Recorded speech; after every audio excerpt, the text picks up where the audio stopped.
आत्मा है वो नहीं मानता हूं क्योंकि मेरी अज्ञानता है। हमको बहुत सारे लोग कहते हैं कि स्वामी जी आत्मा है तो दिखता क्यों नहीं है? सब कुछ दिखता है मगर आत्मा क्यों नहीं दिखता है? प्रश्न करेंगे ना, विचारक लोग तो प्रश्न करेंगे। तब मैंने कहा कि देखो, घर के अंदर ये फैन चलता है, ये लाइट चलती है, ये एसी चलता है, ये सब इलेक्ट्रिकल इलेक्ट्रॉनिक्स आइटम चलती है, वो हमको दिखता है। पावर दिखता है तो बिना पावर चलता है? बिना पावर चलेगा? जिसके बिना चलता नहीं है वो दिखता नहीं है, और जो दिखता है वो परमानेंट नहीं है। मगर हम पावर को नहीं मानेंगे तो काम नहीं करेगा। तो इसीलिए आत्मा दिखता नहीं है, मगर आत्मा के बिना शरीर का अस्तित्व हो सकता है? नहीं सकता। तो अगर मैं नहीं मानूंगा तो भी उनका अस्तित्व है, नहीं मानूंगा तो भी अस्तित्व है। ये नहीं मानू वो मेरी अज्ञानता है। क्या है? अज्ञानता। तो सनातन सत्य वो मानना न मानने से कोई फर्क नहीं होगा, वो तो रहेगा। ऐसे कुदरत का जो कानून है जो पूरे विश्व को चलाता है, संचालक, पूरे विश्व का ये संचालक है। अगर मैं उसको नहीं भी मानूंगा तो फर्क क्या होगा? आखिर संचालक तो वही है। मेरी हर अवस्था का, मेरे हर संजोग का, मेरे हर भुगतान का निर्माण करने वाला कौन है? वही कुदरत है। अगर मैं नहीं मानूंगा तो भी कोई फर्क नहीं पड़ने वाला, निर्माण तो वही करेगा, मैं नहीं मानूंगा तो भी। तो अगर सनातन सत्य को नहीं मानते वो अज्ञानता है, मगर कोई धर्म को नहीं मानेंगे तो ये श्रद्धा की बात है, रिलेटिव सत्य है। क्या है? कोई माने कोई न माने, कोई अलग अलग धर्म को माने, ये सब रिलेटिव सत्य है, ये सनातन सत्य नहीं है। तो संसार में हम इतने अवतारों से घूमते हैं, वो व्यवहार सत्य से घूमते हैं, क्योंकि व्यवहार सत्य टेम्पररी होता है। क्या होता है? टेम्पररी। और सनातन सत्य परमानेंट होता है। व्यवहार सत्य कभी परमानेंट होता है? आज और कल नहीं है। और संसार तो उसी के ऊपर चलता है ना। तब ज्ञानी कहते हैं संसार तो व्यवहार सत्य के आधार पर चलेगा, मगर आपकी दृष्टि अगर सनातन सत्य वाली हो गई तो अपने आप आपकी दृष्टि में से संसार खत्म हो जाएगा। यही बात है। यहाँ संसार को बदलने की, मन वचन काया को बदलने की, व्यक्तियों को बदलने की बात ही नहीं है, और जरूरत भी नहीं है, और बदल भी नहीं सकते क्योंकि हम उसके संचालक नहीं है। हम अपने मन वचन काया के संचालक नहीं हैं, तो दूसरों के मन वचन काया के संचालक हो सकते हैं? नहीं हो सकते। और इसीलिए अज्ञानता से ये दुनिया भरी हुई है, और अज्ञानता ही लोक संज्ञा है। क्या है? लोगों के पास जाओगे तो आपका अज्ञान ही पक्का करेगा। लोगों के पास जो मान्यता है व्यवहार सत्य की है ना, और वही व्यवहार सत्य आपका पक्का करेंगे। क्या करेंगे? व्यवहार सत्य को पक्का करेंगे। हम जिसको भगवान के रूप में मानते हैं, चाहे राम, चाहे कृष्ण, चाहे महावीर, जो भी और ग्रेट पुरुष की बात करते हैं, हम जिसको भगवान के रूप में मानते हैं श्रद्धा से, वो इस दुनिया में सब कुछ छोड़ के चले गए,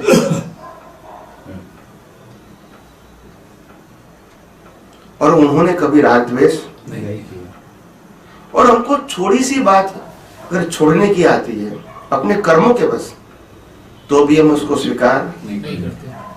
आखिर हमको मालूम है कि एक दिन जब श्वास बंद हो जाएगा तो सब कुछ छोड़ना पड़ेगा। तो अगर जीते भी चला गया तो फर्क क्या हुआ? समय की बात है ना। जो 70 इयर्स में जाने वाला था, अगर वो 50 साल की उम्र में चला गया तो फर्क क्या होगा? जाना तो है ही। शरीर का भी अंत होने वाला है, तो शरीर के साथ जुड़ी सब चीज जाने वाली है। और कल क्या होगा ये सोचने की ज्यादा जरूरत क्या है? अभी तक हमारी उम्र 30, 40, 50, 60, 65 जो भी हुई है, अभी तक हम एक दिन भूखा रहे, फिर भी चिंता कल क्या होगा। होता है। तो कहने का मतलब ये है, एक चिंता करने का जो स्वभाव है ये लोक संज्ञा है। क्या है? लोग कहेंगे अभी क्या करोगे, ऐसा नहीं होगा तो क्या करोगे, ऐसा नहीं होगा तो क्या करोगे।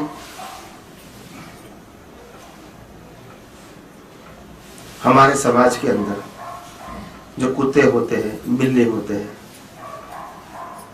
जिसका कोई मालिक नहीं होता, उसको भी खाना मिलता है कि नहीं मिलता है? मिलता है।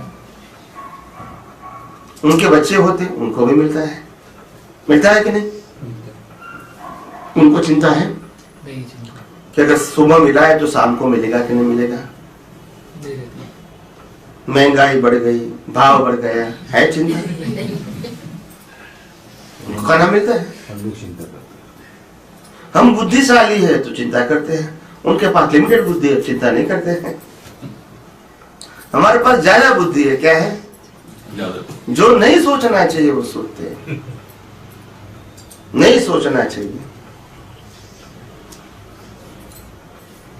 हमारी पहले जो संस्कृति थी, भारतीय संस्कृति, वो अतिथि देवो भव के सिद्धांत पर काम करती थी।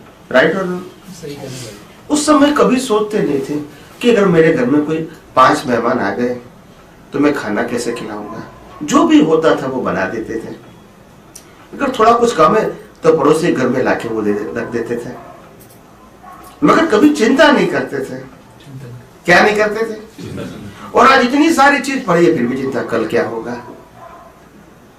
क्योंकि ये स्वभाव बन गया। क्या बन गया? मनुष्य का। क्योंकि क्यों स्वभाव बना? क्योंकि ये लोगों के साथ रहने से लोक संज्ञा प्रकट हो गई। क्या हो गई?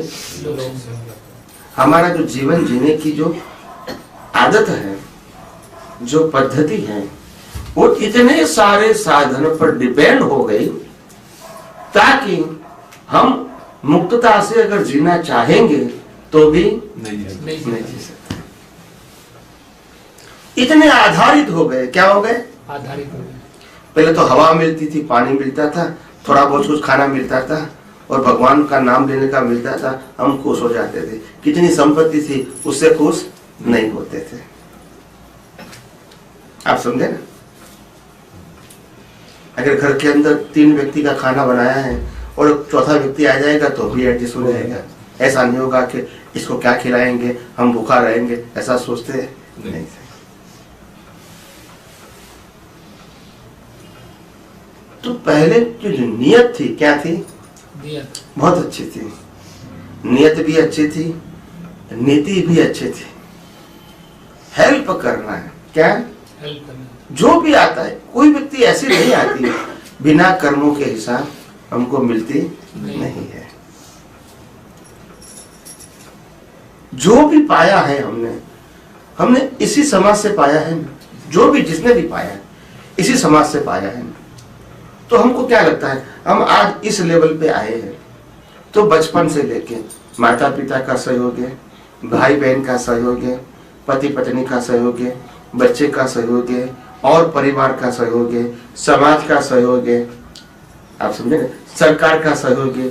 इतना सारे सहयोग को प्राप्त करके हम आज यहाँ पहुंचे। बराबर है?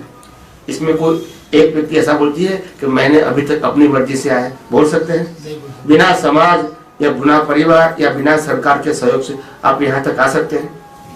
आ सकते हैं? नहीं आ सकते। तो इतने सारे व्यक्तियों का सहयोग, तन से, मन से या धन से, जो भी कहो। कॉलेज बनाना है तो धन चाहिए कि नहीं चाहिए? हम तो नहीं बना सकते हैं। हम तो वहां जाके फीस देके पढ़ाई कर सकते हैं, मगर कॉलेज तो नहीं बना सकते हैं। तो ये एक सहयोग है ना।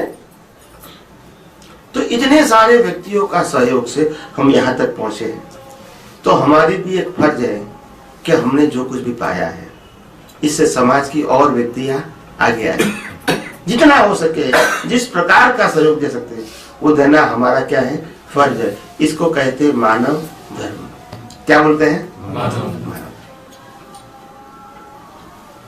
इसमें कोई त्याग की बात नहीं है। ये हमने जो कुछ और व्यक्तियों से पाया है तो उसका कर्तव्य निभाने की बात है। क्या है?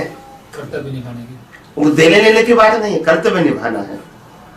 अगर हम कोई दिक्कत में आ गए और कोई मित्र ने, कोई पड़ोसी ने हमको कहा लो 5,000 10,000 ले लो, आपका काम निकाल लो, जब भी आए तो मेरे को वापस देना, तो हमारा काम निकल गया ना, तो ये सहयोग किया है ना। सहयोग किया। तो हमारी भी फर्ज क्या है?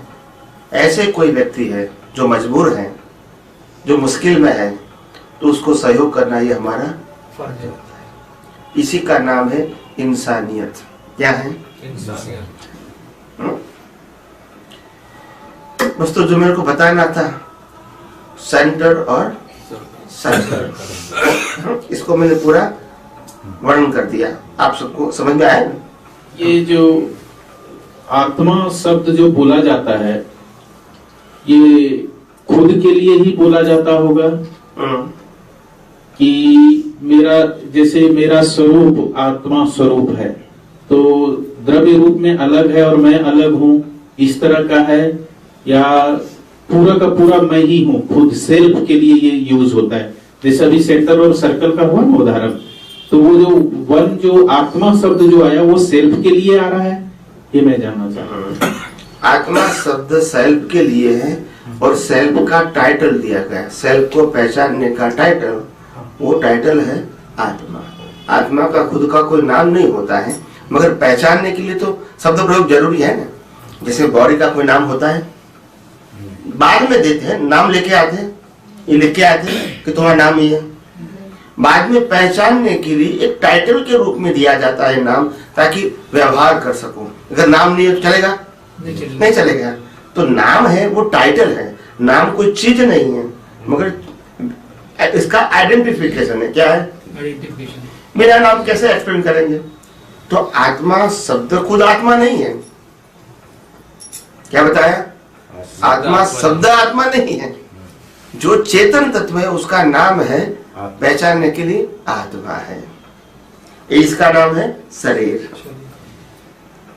तो हम जिस पॉइंट पर हैं वही मतलब गुण प्रकट होगा। जैसे आत्मा के सीट पर हैं तो आत्मा का गुण प्रकट होगा, शरीर भाव में देहाध्यास जिसको बोलते हैं तो प्रकृति भाव प्रकट होगा। इसी तरह का समझ सकते हैं। जैसे आपके सामने वाइफ है और आपकी सोच है कि मैं हस्बैंड हूं, तो आपकी सोच उस समय कैसी रहेगी? हस्बैंड के हिसाब से रहेगी ना। फिर आप कहेंगे कि मेरे पिताजी हैं और मैं उसका सन हूं, तो सोच कैसी रहेगी? वैसी रहेगी ना।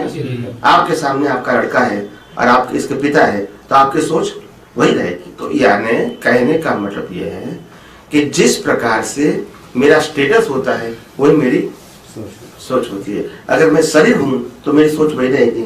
शरीर तो हूं मगर वास्तव में मैं शुद्ध आत्मा हूं, तो आपकी सोच वही रहेगी। तो ये दृष्टि के रूप में है। क्या है? जैसी दृष्टि वैसी सृष्टि। तो अगर आपकी दृष्टि में है कि मैं आत्मा हूं या मैं शुद्ध आत्मा हूं, तो मैं शरीर हूं वो नहीं रहेगा। शरीर रहेगा मगर शरीर हूं वो नहीं रहेगा।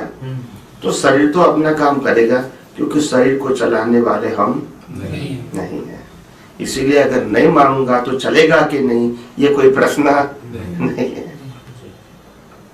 आपकी मर्जी है या नहीं है, श्वास लेना ही पड़ेगा, उसमें कोई पसंद की बात नहीं। तो जब श्वास लेना पड़ेगा तो श्वास के साथ जुड़ा हुआ कर्म भी अपने आप करना पड़ेगा। उसमें मैं करूं या ना करूं कोई शब्द है? राम का जब हिसाब होता है तो वनवास जाना ही पड़ेगा। राम को जब दिखता है कि सीता जी ने कहा वो मृग जल लेके आओ, तो इसको जाना ही पड़ेगा, क्योंकि इसी प्रकार का संजोग वो लेके आए। उसमें पसंद की नहीं होती। क्या नहीं होती है? ये संजोग लेके आए। युद्ध करना है तो करना ही पड़ेगा, उसमें पसंद की नहीं है। क्या नहीं है? पसंद की। तो जहां पसंद की है नहीं है, वहां सोचो या ना सोचो क्या फर्क होगा? मगर जहां पसंद की है कि मैं आत्मा हूं, उसमें रहना है कि नहीं रहना है, वो आपकी पसंद की है। वो आपकी पसंद की है, वो कंपलसरी नहीं है। वो आपके पुरुषार्थ के ऊपर आधारित है। आपकी दृष्टि के ऊपर आधारित है, आपकी जागृति के ऊपर आधारित है, तो वहां हमारी स्वतंत्रता है तो उसका उपयोग भी कर सकते हैं।